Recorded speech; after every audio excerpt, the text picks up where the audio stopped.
पुण्यात एकाच वेळी हजारो एमपीएससी करणारे विद्यार्थी रस्त्यावर उतरल्यानं संपूर्ण शहराचं लक्ष या आंदोलनाकडे वेधलं गेलंय.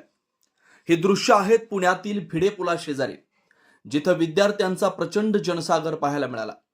एका बाजूला पुणे महानगरपालिका निवडणुकीचं धुमशान सुरू असताना दुसऱ्या बाजूला सरकारच्या निर्णयाविरोधात एमपीएससी करणाऱ्या विद्यार्थ्यांचा संताप रस्त्यावर उसळलाय.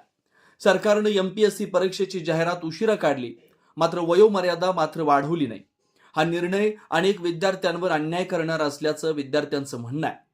जाहिरात उशिरा काढली असेल तर वयोमर्यादाही वाढवली पाहिजे, या मागणीवर ठाम राहत पुण्यात अभ्यास करणारे हजारो लाखो विद्यार्थी एका वेळी रस्त्यावर उतरले.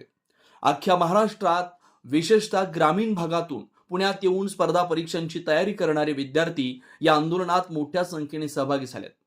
या आंदोलनाला आज मराठा आरक्षण लढ्याला दिशा देणारे नेते मनोज जरांगे पाटील यांनी प्रत्यक्ष उपस्थित राहून पाठिंबा दिला.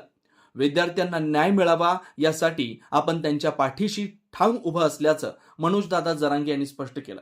हा केवळ आंदोलन नाही, हा तर विद्यार्थ्यांच्या भवितव्याचा सवाल आहे आणि सरकारनं तात्काळ निर्णय घ्यावा अशी मागणी आता जोर धरू लागली.